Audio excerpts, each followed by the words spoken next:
இயேசுவில் எனக்கு பிரியமான சகோதர சகோதரிகளே, இன்று ஆண்டின் பொது காலத்தின் 25ஆம் வாரம் செவ்வாய்க்கிழமையில் நாம் இருக்கின்றோம்.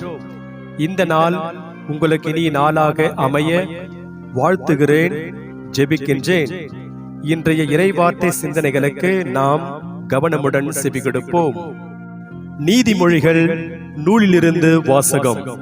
அதிகாரம் 21, இறை வார்த்தைகள் 1-6 மற்றும் 10-13 முடிய. மன்னவன் மனம் ஆண்டவரின் கைக்குள் அடங்கியிருக்கிறது. வாய்க்கால் நீரை போல அவர் அதை தம் விருப்பப்படி திருப்பி விடுகிறார். மனிதனுடைய நடத்தையெல்லாம் அவர் பார்வையில் குற்றமற்றதாய் தோன்றலாம். ஆனால் ஆண்டவர் அவர் உள்ளெண்ணத்தை சீர்தூக்கி பார்க்கிறார். பலி செலுத்துவதை விட நேர்மையாகவும் நியாயமாகவும் நடப்பதே ஆண்டவருக்கு உவப்பளிக்கும். மேட்டிமையான பார்வை, இருமாப்பு கொண்ட உள்ளம், இவை பொல்லாரிடம் பளிச்சென்று காணப்படும் பாவங்கள்.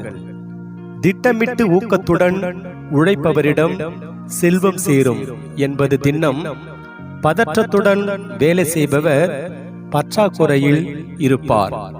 ஒருவர் பொய் பேசி சேர்க்கும் பொருள் காற்றாய் பறந்துவிடும், அவரது உயிரையும் அது வாங்கிவிடும்.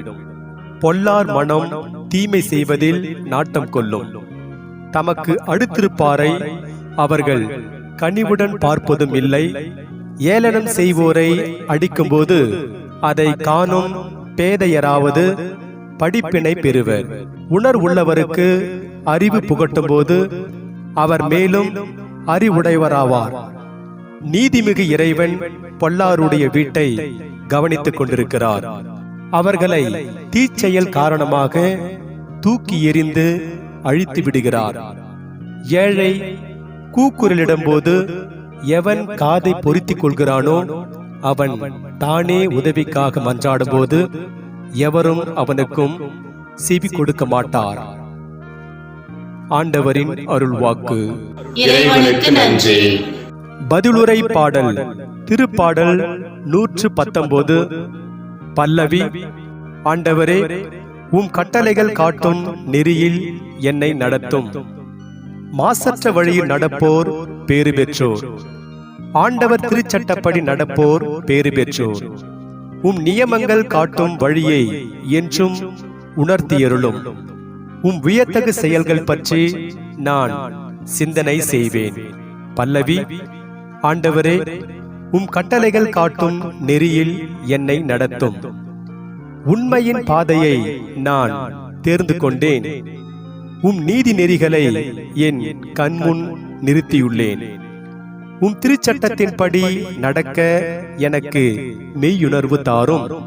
அதை நான் முழு உள்ளத்தோடு கடைபிடிப்பேன். பல்லவி.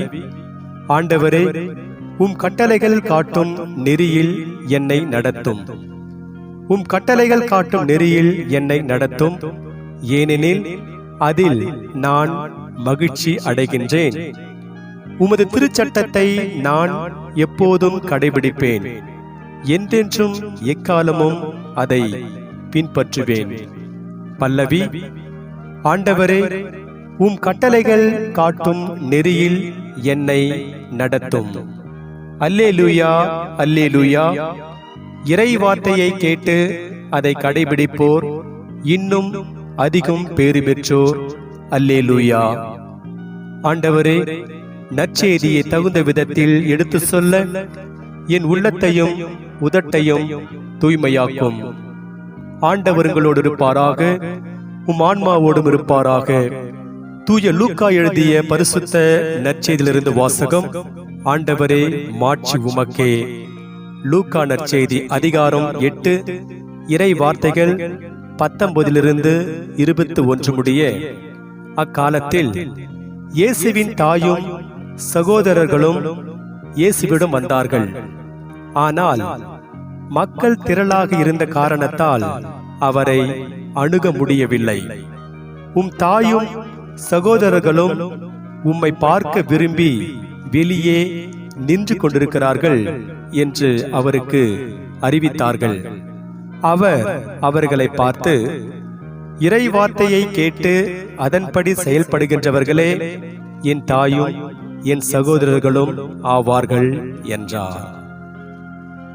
ஆண்டவரின் அருள்வாக்கு. கிறிஸ்துவே உமக்கு புகழ்.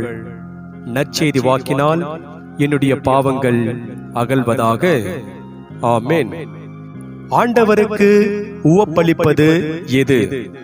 இறையேசுவில் எனக்கு பிரியமான சகோதர சகோதரிகளே, மக்களுடைய பணத்தை சுருட்டிக்கொண்டு ஓடிப்போகும் மனிதர்களை பற்றி நாம் நிறைய கேள்விப்பட்டிருக்கலாம்.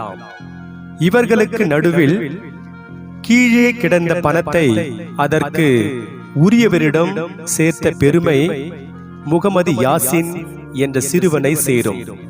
ஈரோடு மாவட்டம் கனிராவுத்தர் குளம் பகுதியுள்ள CS நகரை சேர்ந்தவர்கள் பாட்ஷா அப்ரோஸ் தம்பதி.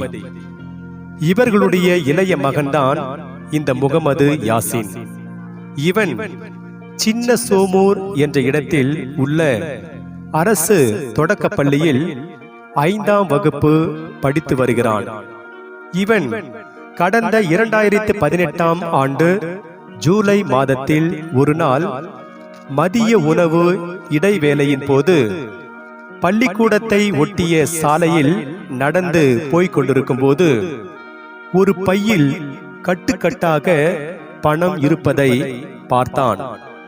உடனே இவன் அதை எடுத்துக்கொண்டு வந்து தனது வகுப்பாசிரியரிடம் கொடுக்க, வகுப்பாசிரியர் அதனை அருகில் உள்ள காவல் நிலையத்தில் ஒப்படைத்தார். முகமது யாசின் கீழே கண்டெடுத்த அந்த பணப்பையில் 50,000 ரூபாய் இருந்தது. மாணவனுடைய நேர்மையை கண்டு பெரிதும் மகிழ்ந்து காவல்துறை ஆய்வாளர் அவனை மிகவும் பாராட்டினார். இதற்கு நடுவில் அவனை பற்றிய செய்தி எங்கும் பரவ தமிழ்நாடு பாடநூல் கழகம் 2ஆம் வகுப்பு தமிழ் பாடத்தில் அவனுடைய பெயரை இடம்பெற செய்தது. கீழே கண்டெடுத்த பணத்தை தனக்கென்று வைத்துக் கொள்ளாமல் அதை உரியவரிடம் கொண்டு சேர்த்து நேர்மைக்கு பெரிய இலக்கணமாக திகழும் முகமது யாசின் என்ற சிறுவன் நமக்கெல்லாம் பெரிய முன்மாதிரி. இன்றைய இறைவார்த்தை நேர்மையாகவும் நியாயமாகவும் நடப்பதே ஆண்டவருக்கு உவப்பளிக்கும் என்கிறது. அதை பற்றி நாம் சிந்தித்து பார்ப்போம். நீதிமொழிகள் நூலிலிருந்து எடுக்கப்பட்ட இன்றைய முதல் வாசகத்தில் பலி செலுத்துவதை விட நேர்மையாகவும் நியாயமாகவும் நடப்பதே ஆண்டவருக்கு உவப்பளிக்கும் என்கிறது. இன்றைக்கு பலரை நாம் பார்க்கிறோம். ஆண்டவருக்கு பலி செலுத்திவிட்டால், காணிக்கை செலுத்திவிட்டால், ஏதாவது நன்கொடை செய்துவிட்டால் போதும், எப்படியும் நாம் வாழ்ந்து கொள்ளலாம் என்று நினைத்துக் கொள்கிறார்கள். உண்மையில் ஆண்டவருக்கு உவப்பளிப்பது நேர்மையாகவும் நியாயமாகவும் நடப்பதே ஆகும். இன்றைய நற்செய்தி வாசகம் இயேசுவின் உண்மையான உறவினர்கள் யார் என்ற கேள்விக்கு பதில் தருகிறது.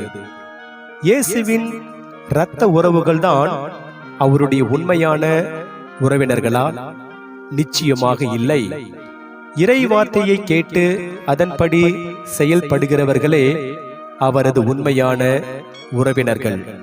அப்படி என்றால் நாம் எந்த இனத்தை சேர்ந்தவராக இருந்தாலும், எந்த மொழியை பேசுபவராக இருந்தாலும், கடவுளின் வார்த்தையை கேட்டு அதன்படி நடந்தால், அல்லது இன்றைய முதல் வாசகம் சொல்வது போல நாம் நீதியோடும் நேர்மையோடும் நடந்தால் இயேசுவின் உண்மையான உறவினர்கள் ஆவோம். அப்போது கடவுளும் நம்மை குறித்து உவப்படைவார். இன்று நமக்கு கொடுக்கப்படுகின்ற இறை சிந்தனையாக, கடவுளின் வார்த்தையை கேளாமலும் அதன்படி நடவாமலும் இருப்போர் இயேசுவின் உண்மையான உறவினர்களாக இருக்க முடியாது.